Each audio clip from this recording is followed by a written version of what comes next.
Hello साथियों, कैसे हैं आप लोग। आशा करता हूं आप सब बढ़िया होंगे और अपनी पढ़ाई तगड़े से कर रहे होंगे। तो दोस्तों, आइए, स्वागत है आपका डिजिटल प्लेटफॉर्म ट्रेनिंग जंक्शन पे। आप लोगों ने पिछली क्लास में पढ़ चुके हैं 2013 में जो भी प्रीवियस ईयर के जो क्वेश्चन आए हुए थे, हमने उनको जो है डिटेल में पढ़ा हुआ है। तो आइए बिना देरी करते हुए जो आगे के क्वेश्चन हैं हम उनको स्टार्ट करते हैं। आइए हम अपनी क्लास में स्टार्ट करते हैं आगे क्वेश्चन। ठीक है, आइए। आइए देखिए, हम अपना क्वेश्चन जो है जो बचा हुआ था उसको स्टार्ट करते हैं।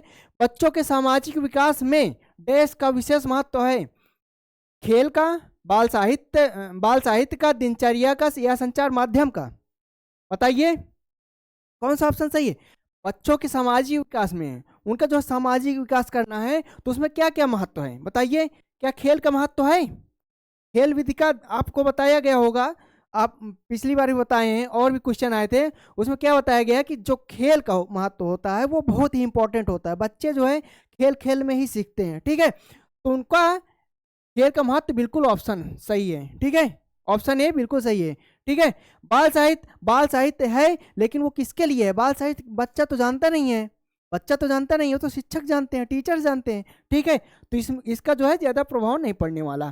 फिर आता है दिनचर्या। दिनचर्या रूटीन, बच्चों में बहुत ज़्यादा रूटीन जो है डिपेंड नहीं करती स्टार्टिंग में। ठीक है, फिर आता है संचार माध्यम। संचार माध्यम बिल्कुल नहीं हो सकता। ठीक है, बिल्कुल सही है, समझ में आ रहा है।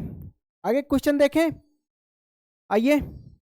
जिन विद्यालयों में समेकित शिक्षा दी जाती है उसके शिक्षकों को किस क्षेत्र विशेष में प्रशिक्षित करना चाहिए। यानी कि जहां जहां पे जो है समेकित शिक्षा का जो है समेकित शिक्षा दी जा रही है, समेकित मतलब समावेशी शिक्षा दी जा रही है, तो उनमें जो शिक्षक हैं उनको शिक्षक के जो है प्रशिक्षण को मतलब क्या क्या किन किन क्षेत्रों में प्रशिक्षित करना चाहिए शिक्षकों को। बताइए। ऑप्शन ए, विशेष आवश्यकता वाले बच्चों की पहचान और शिक्षण, व्याख्यान विधि द्वारा शिक्षण, क्रियात्मक के साथ शिक्षण, या उपरोक्त में से कोई नहीं। बताइए आप लोग, इसका कौन सा ऑप्शन सही होगा, जल्दी बताइए। आइए देखते हैं। देखिए, जो भी समावेशी शिक्षा में जो है शिक्षकों को जो है जो भी ट्रेनिंग होती है उसमें पढ़ाया जाता है, बताया जाता है कि जो भी किसी तरह से पिछड़ गए हैं। ठीक है, पिछड़ने का मतलब किसी तरह से वो पिछड़ गए हैं, चाहे आर्थिक रूप से या फिर जो है उनका जो पास परिवेश जो है ना रहा हो इतना डेवलप, जो उनका सामाजिक स्तर ना डेवलपमेंट हुआ हो, और भी विशेष आवश्यकता जैसे हो गई कि दृष्टिबाधित है, ठीक है, या श्रवण बाधित है। ये सब चीज़ें किस में आती हैं, विशेष आवश्यकता वाले बच्चों में। ठीक है, तो विशेष आवश्यकता वाले जो बच्चे होते हैं उनकी पहचान और शिक्षण बहुत इंपॉर्टेंट होता है। जो टीचर्स को ट्रेनिंग दी जाती है उसमें यही चीज़ सिखाया जाता है कि जो विशेष आवश्यकता वाले बच्चे हैं उनकी कैसे पहचान करनी है, फिर उनको कैसे शिक्षण देना है, उनको पढ़ाना कैसे है। ठीक है, तो ये बिल्कुल ऑप्शन सही हुआ हमारा कि जो भी टीचर्स होते हैं उनको विशेष आवश्यकता वाले बच्चों की पहचान करना और शिक्षण, ये चीज़ जो है प्रशिक्षण में सिखाया जाता है। ठीक है, फिर आता है व्याख्यान विधि। व्याख्यान विधि तो सिखाना ही है। फिर क्रियात्मकता के साथ शिक्षण हो गया। ठीक है, ये इतना उपयुक्त नहीं है। व्याख्यान जो चलता है वो आप देखते होंगे डिग्री कॉलेज में है। ठीक है, मतलब उच्च शिक्षा में जो है व्याख्यान विधि का प्रयोग किया जाता है, और क्रियात्मक के साथ ये शिक्षण तो है ही। ठीक है, सबसे उपयुक्त ऑप्शन कौन सा सही हुआ, विशेष आवश्यकता वाले बच्चों की पहचान करना और शिक्षण, तभी हम समेकित शिक्षा का पूरा फुल पढ़ा पाएंगे। ठीक है, समझ में आया।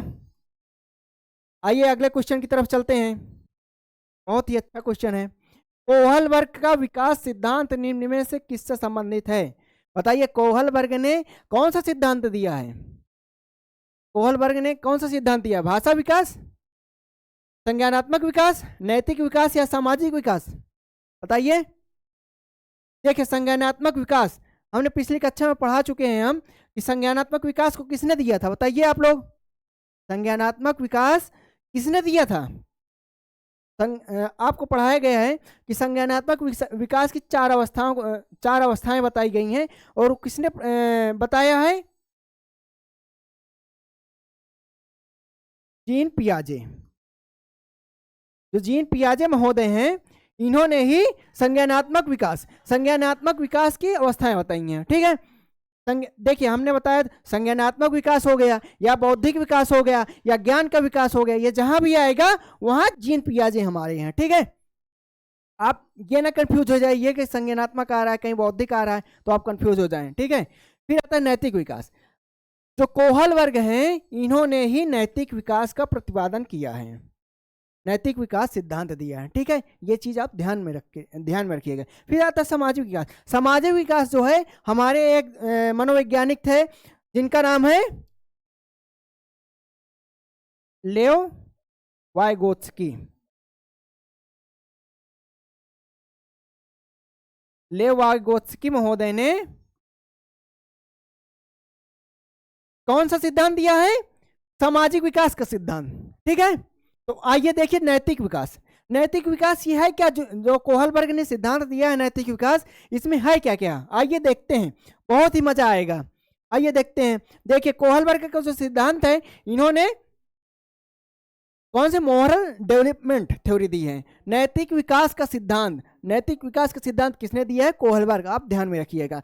इसमें देखिए कहा क्या गया, यह सिद्धांत लॉरेंस कोहलबर्ग ने दिया था। इसमें बताया गया है कि बच्चों और लोगों का नैतिक सही गलत सोचने का तरीका उम्र के साथ कैसे विकसित होता है। तो इन्होंने क्या बताया है? नैतिक विकास में बताया है कोहलबर्ग ने कि जो लोगों का नैतिक विकास है, सोचने समझने की क्षमता है, सही गलत का जो निर्णय लेना है वो किस स्टेज में कौन कौन से तरीके से करता है। कोई भी बालक है किस स्टेज में किस किस तरीके से सोचता है और सही गलत का उसका आंसर देता है। ठीक है, देखिए इन्होंने 3 अवस्थाएं बताई हैं। 3 प्रमुख स्तर कौन से हैं? देखिए पहला है पूर्व परंपरागत स्तर। इसको जो है कहीं कहीं पे आपका लिखा हुआ आएगा प्राक रूढ़िगत स्तर, तो इसलिए कंफ्यूज नहीं होना। ठीक है, पूर्व परंपरागत स्तर को ही प्राक रूढ़िगत स्तर भी बोलते हैं। ठीक है, इसे इंग्लिश में प्री कन्वेंशनल लेवल भी बोलते हैं। और इसकी एज क्या होती है? 4 से 10। जो 4 से 10 ईयर के बच्चे होते हैं, ठीक है, वो पूर्व परंपरागत स्तर में आते हैं। ठीक है, फिर आता है दूसरा परंपरागत स्तर। इसमें क्या होता है? रूढ़िगत नैतिक स्तर। रूढ़िगत नैतिक स्तर अर्थात कन्वेंशनल लेवल। इसमें क्या है? 10 से 13, जो 10 से 13 वर्ष के बच्चे होते हैं इस स्टेज में आते हैं, इस अवस्था में आते हैं। ठीक है, फिर आता है तीसरा उत्तर रूढ़िगत स्तर। इसको जो है उत्तर परंपरागत स्तर भी बोलते हैं। ठीक है, ये पोस्ट कन्वेंशनल लेवल भी बोलते हैं। और इसकी जो स्टेज होती है वो 13+ होती है। जो 13+ के बच्चे आते हैं वो इस स्टेज में आते हैं। ठीक है, आइए हम पूरा डिटेल में इसको समझते हैं कौन सा किस सिद्धांत में कौन सा प्रकार कहाँ पे उपयोगी है। ठीक है, आइए देखते हैं। इससे क्वेश्चन बहुत आता है, इसलिए इसको समझ के चलिएगा आराम से। ठीक है, बहुत ही बिल्कुल इजी वे में समझाया जाएगा। ठीक है, इससे जो है क्वेश्चन आपको बाहर नहीं आएगा। फिर देखिए पहला पूर्व परंपरागत स्तर प्री कन्वेंशनल लेवल। सबसे पहले इसकी एज आती है। ठीक है, आप लोग ध्यान दीजिएगा कि इसकी एज क्या है? 4 से 10। देखिए जिन पियाजे पढ़े थे उन्होंने अलग अलग एज में अलग अलग मतलब कैटेगरी बांटा है। ठीक है, तो आप ये चीज ध्यान दीजिएगा। जैसे उन्होंने बताया 0 से 2, 2 से 7 फिर डिवाइड किया, फिर 7 से 11 हो गया, फिर 11 के ऊपर वाले बच्चे हो गए। इन्होंने क्या किया? 4 से 10 पहले में लिया है। ठीक है, पूर्व परंपरागत स्तर। इन्होंने पूर्व परंपरागत स्तर जो होती है प्री कन्वेंशनल स्टेज होता है, लेवल होता है, इसको भी 2 पार्ट में डिवाइड किया है। स्टेज 1 में क्या है? दंड और आज्ञा पालन। ठीक है, पनिशमेंट एंड ओबीडियंस। इसमें क्या होता है? बच्चा कोई भी काम करने से पहले वो सोचता है कि कहीं मैं ये काम करूंगा तो मुझे सजा तो नहीं मिलेगी, और क्या सोचता है? जैसे घर में कोई भी आ गया, ठीक है, कोई गेस्ट आ गया तो क्या करते हैं? जाते हैं, पैर छूते हैं। तो ये क्या होता है? मतलब जो पिता होते हैं, मम्मी पापा, वो सिखाते हैं कि बेटा बड़े लोग आते हैं, ठीक है, कोई गार्जियंस आते हैं, रिलेटिव आते हैं तो उनका पैर छुआ जाता है। तो ये क्या हुआ? आज्ञा मानना हो गया। तो हमने क्या बताया उसमें पहले स्टेज में दंड और आज्ञा पालन। जो भी बच्चा होता है वो ये चीज देखता है। क्या देखता है?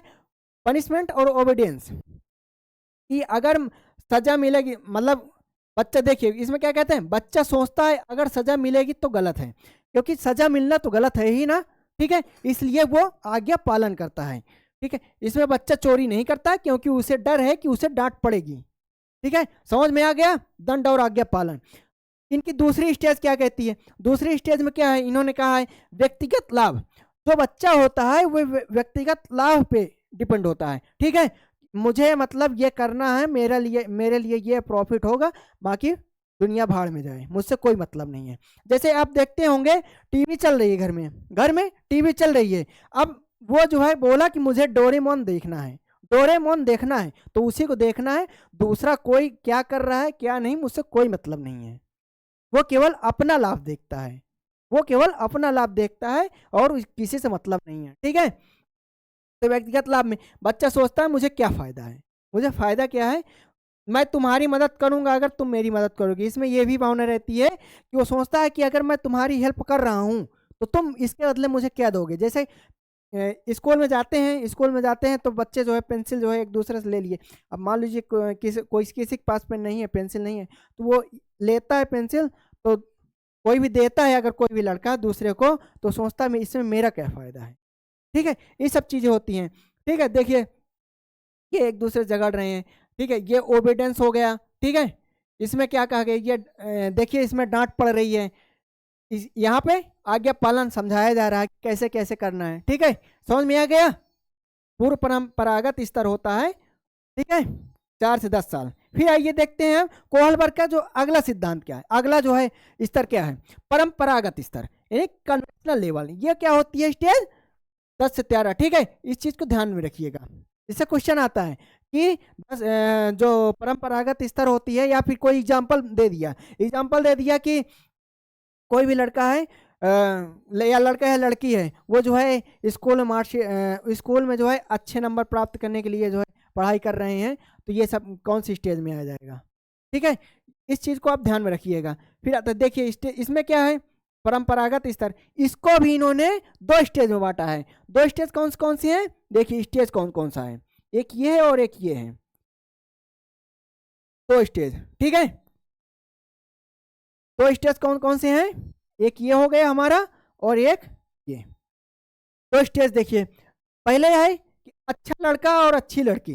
ठीक है, गुड बॉय गर्ल। इसमें लड़का है लड़की वो जो है वो देखता है कि उसको समाज में है या फिर किसी गार्जियंस के सामने उसको कैसे मतलब प्रशंसा मिले, अच्छा लड़की और अच्छा लड़का बनने की कोशिश करता है। ठीक है, मैं ये काम करूंगा तो मुझे सब लोग अच्छा कहेंगे। तो देखिए इसमें क्या कहता है, दूसरों की नज़र में अच्छा दिखना चाहता है, दूसरों की नज़र में अच्छा दिखना चाहता है। देखिए जैसे ये है, देखिए पढ़ाई कर रहे हैं, अब कोई भी आ गया मान लीजिए अचानक से, देखेंगे कहेंगे अरे बहुत पढ़ रहे हैं बच्चे, बहुत पढ़ रहे हैं, बहुत अच्छे लड़के हैं, बहुत अच्छी लड़कियां हैं। ठीक है, तो ये क्या हुआ, अच्छा व्यवहार करता है ताकि लोग उसे अच्छा कहें। ठीक है, समझ में आ गया। इनके दूसरा स्टेज में क्या आता है, परंपरागत जो कन्वेंशनल स्टेज लेवल होता है, इसमें दूसरा स्टेज क्या कहता है, कानून और व्यवस्था। इसमें क्या होता है, वो कोई भी लड़का या लड़की है, कोई भी आदमी है, मनुष्य है, मतलब बच्चा जो होता है 10 से 13 साल का, वो जो है यही सोचता है कि जो कानून बनाया गया है, नियम बनाया गया है, उसका पालन करना है वरना सजा मिलेगी। ठीक है, तो उसमें क्या होता है, कानून और व्यवस्था का ध्यान बिल्कुल रखता है, नियम और कानून का पालन करना जरूरी मानता है। इस स्टेज में क्या होता है, नियम और कानून का पालन करना बहुत ही इंपॉर्टेंट मानता है। जैसे ट्रैफिक नियम हो गया, ट्रैफिक नियम मतलब लाइट जो है, जो ट्रैफिक रूल है उनका पालन करना है। मान लीजिए रेड लाइट जल रही है तो उसको क्रॉस नहीं करना है, क्योंकि वो सोच रहा है, वो जान रहा है कि हमें जो है इसको नहीं क्रॉस करना है। जो मतलब रेड लाइट जल रही है, अगर हम आगे जाएंगे तो हो सकता है कोई दुर्घटना हो जाए या कुछ भी हो जाए। ठीक है, तो इसमें ये कानून और व्यवस्था हो गया। ठीक है, समझ में आ गया परंपरागत स्तर क्या होता है। ठीक है, आइए अगला स्तर देखते हैं, लॉ और ऑर्डर। ठीक है, आइए अगला स्तर देखते हैं। अगला स्तर क्या कहता है, उत्तर परंपरागत स्तर जो होता है। ठीक है, पोस्ट कन्वेंशनल एज, इसकी एज क्या होती है, 13+ वाले बच्चे होते हैं जो। ठीक है, 13+ वाले, इसमें भी 2 स्टेज हैं। 2 स्टेज कौन कौन से हैं, 2 स्टेज, 2 स्टेज, सामाजिक अनुबंध सोशल कॉन्ट्रैक्ट, सामाजिक अनुबंध सोशल कॉन्ट्रैक्ट, और एक है स्टेज सार्वभौमिक नैतिक सिद्धांत यानी यूनिवर्सल एथिकल प्रिंसिपल्स। ठीक है, 2 स्टेज हैं। इसमें क्या कहा गया, देखिए सामाजिक अनुबंध, नियम समाज की भलाई के लिए होते हैं। इसमें जो है बच्चा जो होता है वो यही सोचता है कि नियम तो समाज की भलाई के लिए होते हैं, लेकिन अगर उन नियमों से किसी को हानि हो रही है उन नियमों को ऐसा लग रहा है कि इस नियम से समस्या हो रही है, तो वो नियम बदले भी जा सकते हैं, वो नियम बदले भी जा सकते हैं। ठीक है, तो इसमें क्या है, देखिए नियम समाज की भलाई के लिए होते हैं, जरूरत पड़े तो नियम बदले जा सकते हैं। जैसे जैसे कुछ भी कारण है, या फिर कोई नया रूल आया, या फिर पुराना रूल है, उससे जो है बच्चों को फायदा नहीं हो रहा है। ठीक है, पढ़ाई में दिक्कत हो रही है। जैसे आप देखते होंगे एनईपी वगैरह सब, मतलब बीच बीच में इसीलिए चेंज किया जाता है। ठीक है, तो इसमें क्या है, देखिए प्रोटेक्ट कर रहे हैं सब कि ये नियम समाज की भलाई के लिए नहीं है और इसे बदल दिया जाए। ठीक है, जैसे आप देख रहे होंगे कि इस समय जो है ईरान और अमेरिका में युद्ध चल रहा है, तो युद्ध चल रहा है, उसका नुकसान किसे हो रहा है, पब्लिक को, वहां रहने वाली जनता को। तो जनता क्या कर रही है, प्रोटेस्ट कर रही है अपनी अपनी गवर्नमेंट, अमेरिका में भी अपनी अपनी अपने वहां की गवर्नमेंट के लिए वो जो है प्रोटेस्ट कर रहे हैं, ईरान में भी कर रहे हैं कि अब बंद करिए लड़ाई, अब बंद करिए लड़ाई, इससे बहुत हानि हो रही है। ठीक है, महंगाई हो रही है और भी चीजें हैं, लोग मारे जा रहे हैं, तो ये क्या हुआ, प्रोटेस्ट कर रहे हैं। देखिए फिर आता है अगला स्टेज इसका, फिर आता है सार्वभौमिक नैतिक सिद्धांत, यूनिवर्सल इथिकल प्रिंसिपल। इस स्टेज में जो बच्चा पहुंच जाता है, पहले बात यह स्टेज जो है सबसे लास्ट स्टेज होती है और बहुत ही इंपॉर्टेंट होता है इस स्टेज में पहुंचना। इस स्टेज में पहुंचना बहुत इंपॉर्टेंट होता है। इसमें कोई भी लड़का या लड़की है, कोई भी व्यक्ति है, वो जो है बिल्कुल मतलब उसके लिए मतलब वो ये सोचता है, ठीक है, उसका जो है माइंड जो है इतना डेवलप हो जाता है कि वो सोचता है कि अगर ये चीज़ सही है, ये चीज़ सही है, तो इसके लिए अगर नियम कानून भी तोड़ने पड़े तो बिल्कुल राइट है। ठीक है, तो इसमें क्या करे, देखिए इंसान अपने नैतिक मूल्यों के आधार पर निर्णय लेता है। ठीक है, सत्य और न्याय के लिए खड़ा होना, चाहे नियम कुछ भी कहें, चाहे नियम कुछ भी कहें। ठीक है, सत्य और गलत के लिए वो खड़ा हो जाता है। ठीक है, जैसे देखिए पृथ्वी को बचाना है, ठीक है, पृथ्वी को बचाना है तो हरे पेड़ पौधे मतलब जो जो भी है वायुमंडल को वो भी बचाना पड़ेगा। देखिए क्या हो रहा है, पेड़ काटे जा रहे हैं, पेड़ काटे जा, अभी आप लोग जानते होंगे कि हमारे यहाँ राजस्थान में जो अरावली पर्वत है, अरावली पर्वत में जो है एक डिफिनीशन आई थी कि 99 मीटर से जो भी जो है नीचे होंगे उनको जो है हम पर्वत नहीं मानेंगे। ठीक है, पर्वत नहीं मानेंगे हो, तो अगर पर्वत में डिफिनीशन में नहीं आएगा तो उनका क्या होगा, विनाश भी हो सकता है उनको काटे जाए, उनको काट सकते हैं।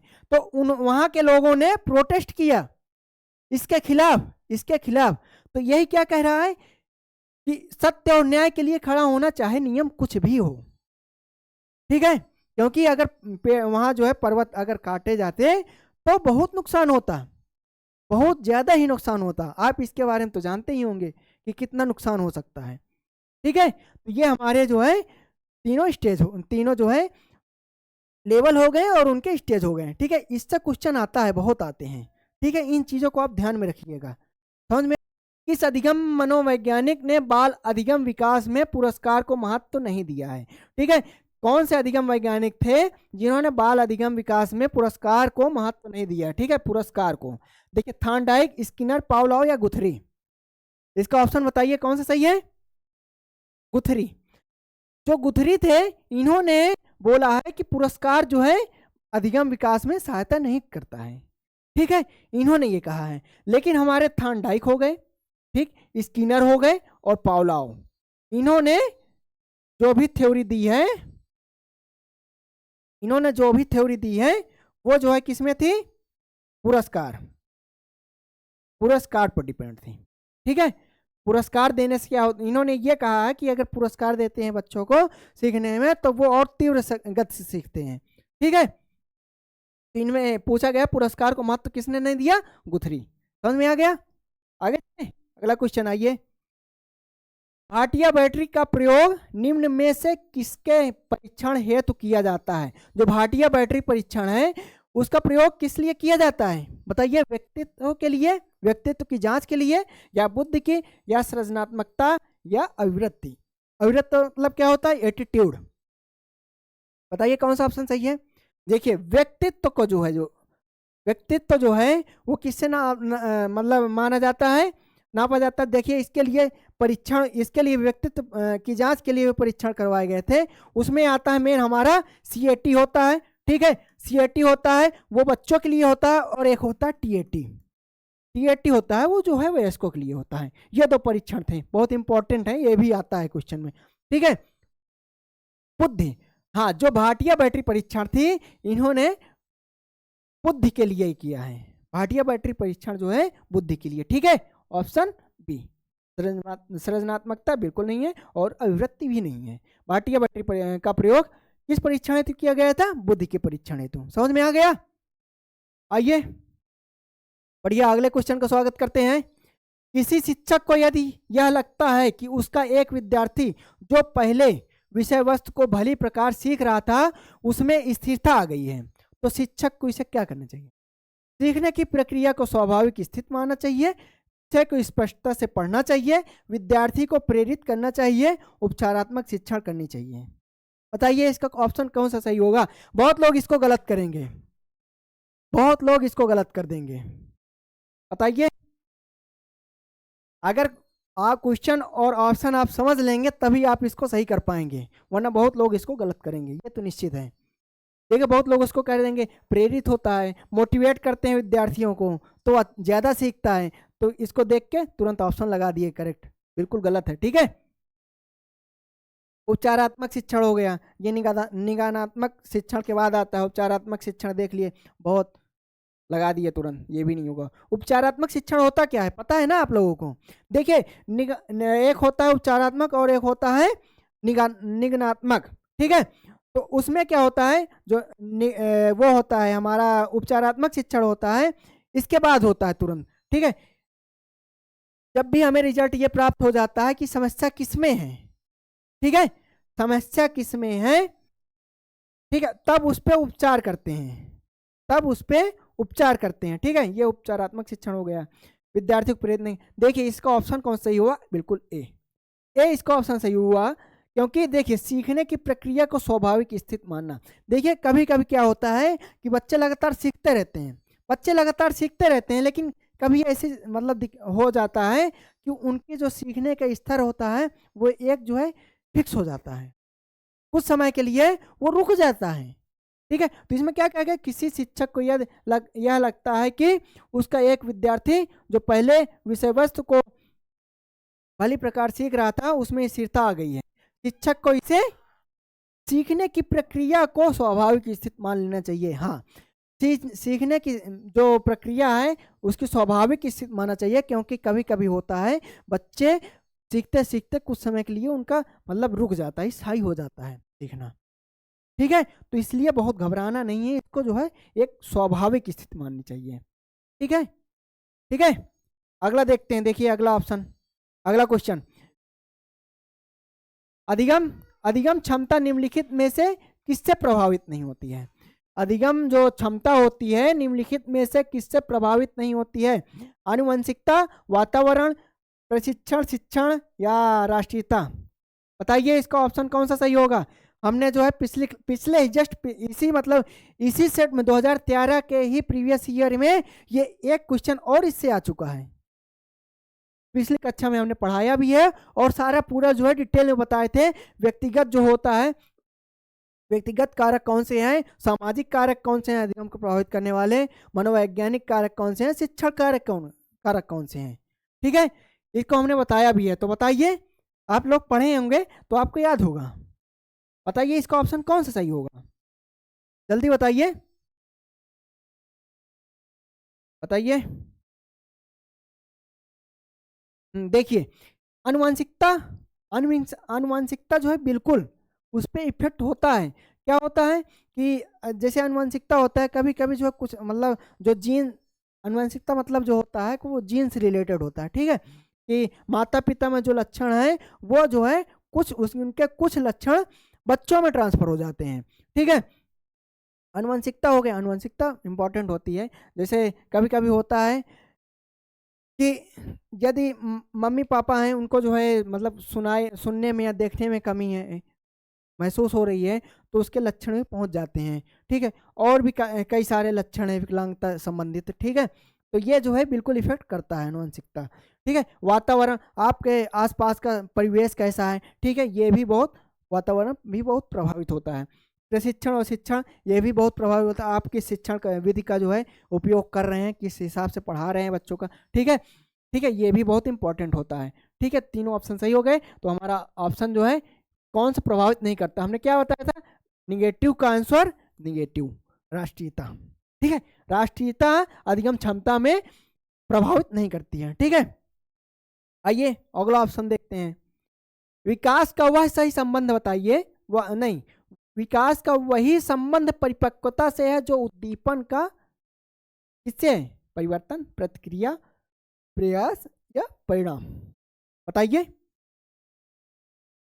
बताइए इसका ऑप्शन बताइए।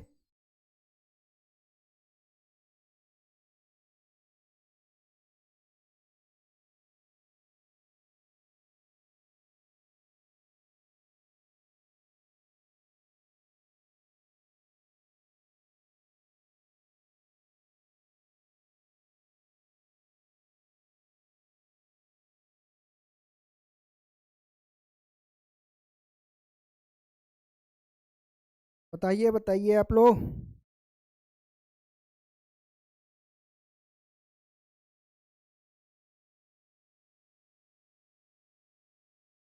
देखिए इसका ऑप्शन कौन सा सही होगा, परिवर्तन, परिवर्तन बिल्कुल नहीं होगा। ठीक है, विकास का वही संबंध परिपक्वता से है जो उद्दीपन का, परिवर्तन नहीं होगा। प्रतिक्रिया, हाँ, प्रतिक्रिया का संबंध परिपक्वता से है।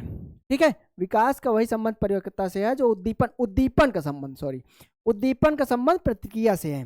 ठीक है, आपने पढ़ा होगा कि थॉर्नडाइक का नियम है, उसमें भी जो है पावलोव का सिद्धांत है, उसमें भी क्या होता है, उद्दीपन दिया जाता है और जो डॉग होता है, कुत्ता होता है, उस पर प्रतिक्रिया करता है। ठीक है, लार बहाने लगता है। ठीक है, क्या होता है, भोजन को देख के लार बहाने लगता है, और एक समय बाद क्या होता है, भोजन क्या हुआ हमारा, भोजन जो होता है, आप पावलोव सिद्धांत पढ़े होंगे, भोजन जो होता है वो होता है भोजन उद्दीपन, यानी स्टिमुलस, उस पे जो क्या करता है, प्रतिक्रिया करता है।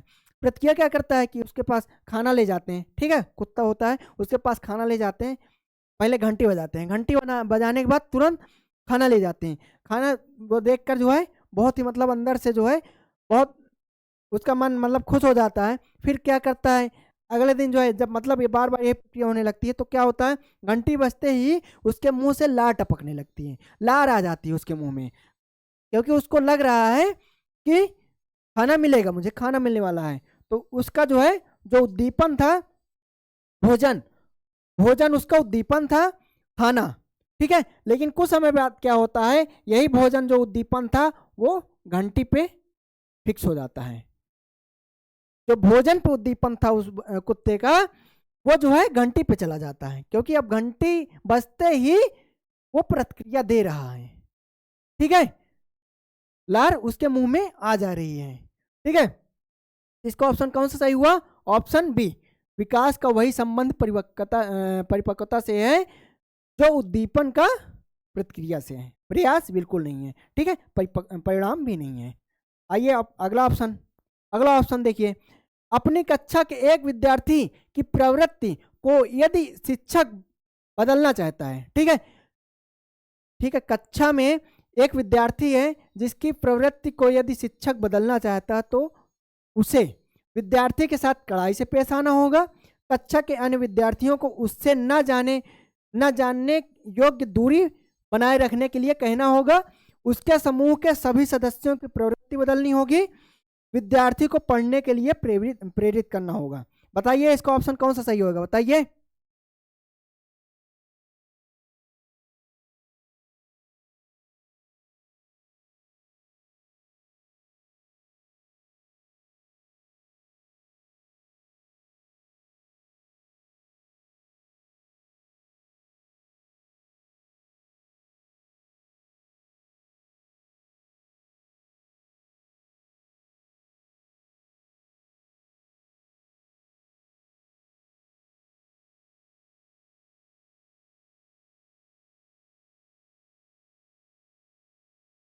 बताइए बताइए, अपनी कक्षा के एक विद्यार्थी की प्रवृत्ति को यदि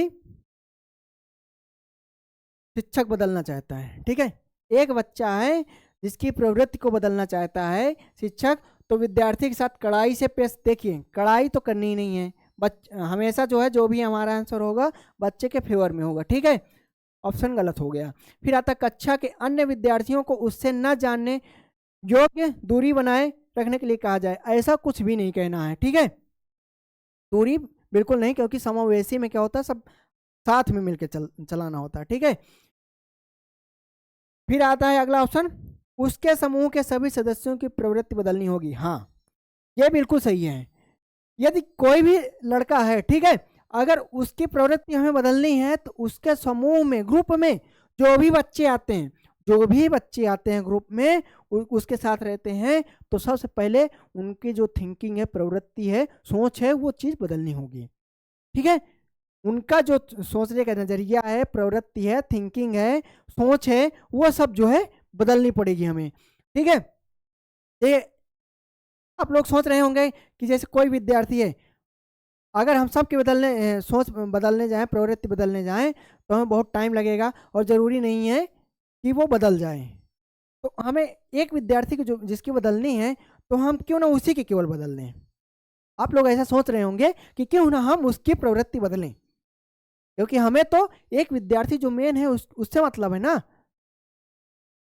तो आप लोग ये सोच रहे होंगे, लेकिन उस देखिए इसमें कमी क्या आती है। जैसे हम उसकी जो प्रवृत्ति है एक विद्यार्थी की, उसको बदलना चाहते हैं, ठीक है। बदलने के लिए हम प्रयास कर रहे हैं, प्रयास किए, लेकिन हो सकता है वो निगेटिव में चला जाए, नकारात्मक प्रवृत्ति हो जाए उसकी, क्योंकि उसका जो ग्रुप है वो कुछ दूसरा सोच रहा है और हम जो है कुछ दूसरा बता रहे हैं, तो वो जो क्या होगा, नकारात्मक में चला जाएगा, ठीक है। तो हमें क्या करना है, उसके समूह के सभी सदस्यों की प्रवृत्ति बदलनी होगी। अगर उसके समूह के सभी सदस्यों की प्रवृत्ति बदल देंगे तो ऑटोमेटिक उसकी प्रवृत्ति भी चेंज हो जाएगी।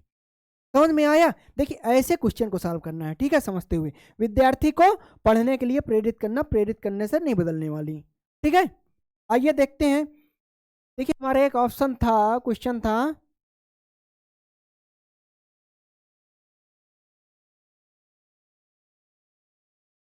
ये देखिए इसमें क्या होता है, उपचारात्मक जो शिक्षण होता है, उपचारात्मक शिक्षण होता है, वो किसके बाद आता है, आपने पढ़ा होगा।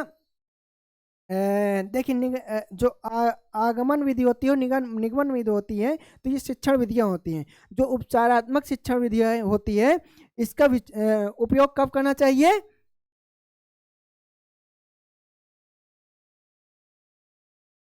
निदानात्मक निदानात्मक परीक्षण के उपरांत ही इसका उपचारात्मक शिक्षण का प्रयोग किया जाता है, ठीक है। निदानात्मक में क्या होता है, निदानात्मक जो होता है इसमें जो है हमें यह पता चल जाता है कि आखिर जो बच्चे में कमी क्या है, ठीक है, बच्चे में कमी क्या है, और जैसे हम कोई शिक्षण कार्य किए हैं, कोई भी शिक्षण कार्य हम किए हैं, तो उसमें क्या क्या कमियां हैं, वो किससे पता चलता है, निदानात्मक होता है, निदानात्मक, ठीक है। फिर जो है हम उन कमियों को दूर करने के लिए आगे क्या करते हैं, उस पर उपचार करते हैं। समझ में आया निदानात्मक और उपचारात्मक क्या होता है, ठीक है। आइए देखते हैं हमारा क्वेश्चन क्या था, कहां तक पहुंचे थे। ये हो गया था हमारा, ये क्वेश्चन समझ में आ गया है। 19, अपनी कक्षा के एक विद्यार्थी की प्रवृत्ति को कैसे बदला जा सकता है, ठीक है। उसके समूह के सभी सदस्यों की प्रवृत्ति बदल दी जाएगी, तो ऑटोमेटिक वो विद्यार्थी की प्रवृत्ति बदल जाएगी, ठीक है। देखिए हमारा आज का लास्ट क्वेश्चन देखिए, बहुत ही शानदार है। निम्नलिखित व्यक्तियों में से कौन अपने बच्चे या बच्चों को आंतरिक प्रेरणा दे रहे हैं, ठीक। जो इंटरनल मोटिवेशन है वो किसमें कहा जा रहा है, कौन सा ऑप्शन सही होगा, बताइए। इसका ऑप्शन आप लोगों ने, फादर रॉबर्ट अपनी कक्षा के उन बच्चों को चॉकलेट देते हैं जो अच्छा व्यवहार करते हैं। दूसरा, अगली कक्षा में कक्षोन्नति पाने पर नंद अपने पुत्र को कहानी की पुस्तकें देते हैं। फिर तीसरा, अपने पुत्र के जन्मदिन पर गिरजेश कुमार दावत देते हैं। और चौथा है, विज्ञान विषयों में सर्वोत्तम अंक पाने पर राकेश अपने पुत्र की प्रशंसा करते हैं। बताइए इसका कौन सा ऑप्शन सही होगा, ठीक। इंटरनल मोटिवेशन किसमें दे रहे हैं, कौन सा ऑप्शन सही होगा इंटरनल मोटिवेशन के लिए, देखिए देख लेते हैं। ऑप्शन ए क्या कह रहा है, फादर रॉबर्ट अपनी कक्षा के उन बच्चों को चॉकलेट देते हैं जो अच्छा व्यवहार करते हैं। देखिए चॉकलेट देना है, चॉकलेट हमने मतलब पढ़ाया क्या बताया क्या कह रहे हैं, चॉकलेट क्या होती है, ये एक तरह से पुरस्कार होता है। ये क्या होता है, ये बाहरी प्रेरणा होती है, ठीक है, बाहरी प्रेरणा होती है क्योंकि उसको बाहर की तरफ से खुशी मिल रही है, आंतरिक तो है नहीं। उसको बाहर वो सोच रहा है कि अगर मैं ये करूँगा तो मुझे चॉकलेट देंगे, ठीक है, तो ये क्या हुआ, ये बाहरी हो गई। फिर आता है अगली कक्षा में, कक्षोन्नति पाने पर नंद अपने पुत्र को कहानी की पुस्तकें देते हैं। ये भी जो है कोई प्रेरणा नहीं है, ठीक है, कहानी की पुस्तकें देते हैं, हो सकता है वो मोटिवेट हो कि ना हो, ठीक है। फिर आता है अपने पुत्र के जन्मदिन पर गिरजेश कुमार दावत देते हैं।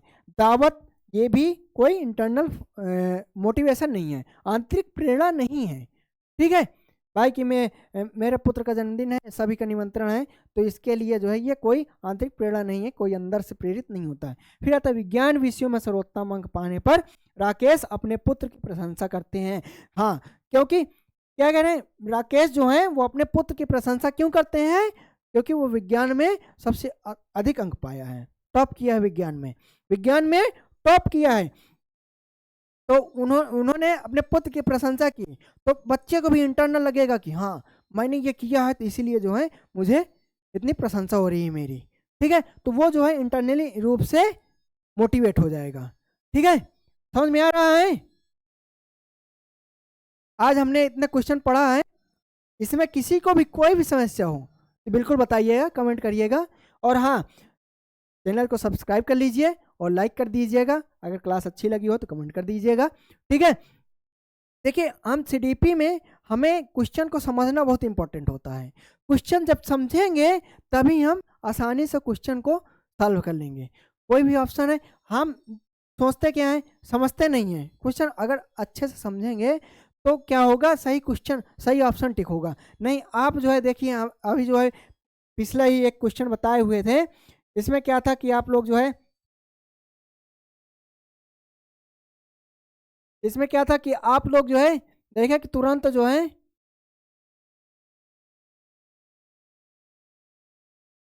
कोई पॉजिटिव वर्ड आया तो आपने तुरंत उसको टिक कर दिया, कोई पॉजिटिव जो है क्वेश्चन में आया तो आप उसको टिक कर दिए, लेकिन हमें जो है क्या करना है, हाँ हमें जो है उसको समझना है। देखिए जैसे यही क्वेश्चन था, इसमें जो है बहुत लोग प्रेरित लगा के चले आएंगे, प्रेरित देखे तुरंत मार दिए, ठीक है, इसीलिए कहा जाता है कि क्वेश्चन को समझिए, पहले क्वेश्चन को समझिए तब जो है करिए, ठीक है, ठीक है, समझ में आ रहा है, किसी को कोई दिक्कत, चीज़ों का जो है एग्जाम्पल दे के भी क्वेश्चन पूछ लेता है कि ये कौन सी स्टेज में आता है, ठीक है, तो आप ध्यान रखिएगा कि जो भी क्वेश्चन आते हैं अगर एग्जाम्पल से आ रहा है तो प्री कन्वेंशनल हो गया, पोस्ट कन्वेंशनल हो गया, या कन्वेंशनल लेवल हो गया, इस सब चीज़ों को जो है ध्यान में रखिएगा और अच्छे से पढ़िएगा, ध्यान दीजिएगा, ठीक है। तो कैसी लगी आज की क्लास, मज़ा आया होगा एकदम मस्त, ठीक है, तो आज हम यहीं तक रहने देते हैं, और कल जो है और भी क्वेश्चन जो हैं उनके साथ और फुल एनालिसिस के साथ जो है उनको भी कल करेंगे, और नए जोश के साथ, ठीक है। तो जब तक के लिए आप जो भी मतलब थ्योरी मैंने बताया है उन सब चीज़ों को आप ध्यान देकर पढ़ लीजिएगा, समझ लीजिएगा, जिससे इससे रिलेटेड आगे भी क्वेश्चन जो आएंगे उनमें हमें कोई भी परेशानी नहीं होगी, ठीक है। मैंने पहले भी कह दिया है कि हम जो है अगर ये कितने टोटल क्वेश्चन 30 होते हैं, 30 क्वेश्चन होते हैं और हमारे 10 पेपर हो चुके हैं, अगर हम 300 क्वेश्चन भी कर लिए, 300 क्वेश्चन को फुल डिटेल के साथ कर लिए तो इसी में सब कुछ समाहित है, इसी में सब कुछ आ जाता है, ठीक है। तो आप जो है चिंता मत करिएगा कि मतलब केवल जो है हम PYQ ही सॉल्व कर रहे हैं, क्वेश्चन ही सॉल्व कर रहे हैं, थ्योरी नहीं पढ़ा रहे। देखिए हमने थ्योरी भी बताया है, ठीक है, इसी तरह जो भी इम्पोर्टेंट होगा वही हमें पढ़ना है, ठीक है। बहुत ज़्यादा पढ़ने की कोई आवश्यकता नहीं है, जिससे क्वेश्चन आते हैं हमें केवल वही पढ़ना है, ठीक है, समझ में आया। चलिए ठीक है, आज की क्लास को यहीं तक रखते हैं, तो मिलते हैं अगली कक्षा में, तब तक के लिए धन्यवाद, थैंक यू सो मच, जय हिंद।